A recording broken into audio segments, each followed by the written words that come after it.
ورحمة الله وبركاته. نظرة تحليلية على سوق السيارات. هنتكلم النهاردة في لقاء مميز جدا وهنحلل فيه أسعار السيارات ونحلل الحركة التجارية فيها بعد زيادة أسعار سيارات كتير والأوفر برايس زاد.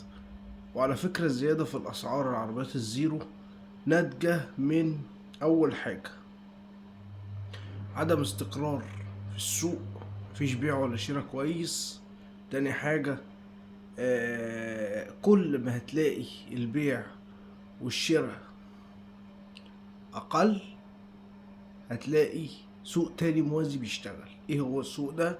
هو السوق السيارات المستعملة اللي اشتغل بكثافة، وعندك عربيات من اول 2007 2008 زي السكودا، زي البي واي دي، زي الجيلي، زي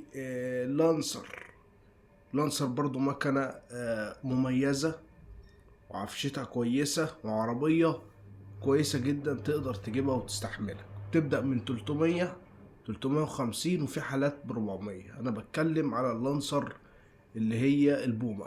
طبعا عندك في انواع برضو بتبدأ من 220 زي الكريستالا، موديلات التسعينات وهكذا. طب ايه هي العربيات المناسبة اللي تقدر تشتريها تناسب حالتك؟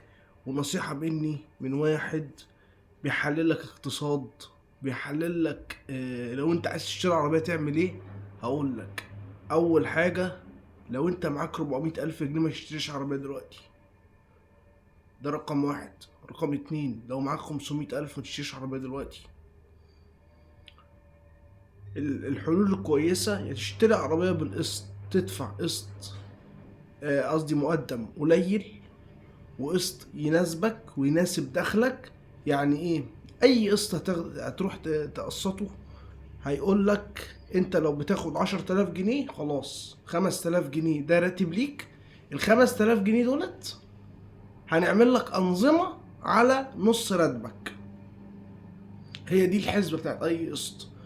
والله انت قلت له طب اعمل لي حاجة على نظام 3000 جنيه، هو هيشوف الانظمه بتاعت الاقساط اللي عنده لو مناسبه ماشي، اقول لك ماشي اعمل لك ب 3000، اعمل لك ب 5000، اعمل لك ب4، ويشوف ويحسبها لك على عدد السنين. تاني نقطه، ان انا عندي لازم تركز قوي في الفوائد بتاعت الاقساط وتجدولها وتكتبها انت وهو على ورق البيع وهكذا. وطبعا عايز انوه عليك واقول لك، لو انت ما جبتش عربية بالقسط من معرض او من شركة قسطت لك العربية، مثلا راحت اشترت العربية وانت بتقسط منك ليها زي الشركات اللي هي شوف تاجر عربيات انت عارفه واثق فيه يجيب لك عربية مناسبة للسعر بتاعك. انا بقول لك الكلام ده عشان انصحك. الفترة اللي جاية العربيات الزيرو البيع هيقل بشكل اقل، محدش عارف داخل على ايه ولا حد عارف الامور رايحة فين.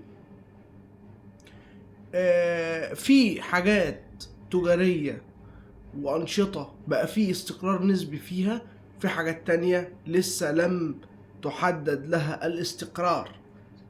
وكذلك برضو على مفهومنا في موضوع الذهب، الدولار برضو عمال يطلع ينزل يطلع وينزل بالجنيه وجنيه ونص 2 جنيه وهكذا.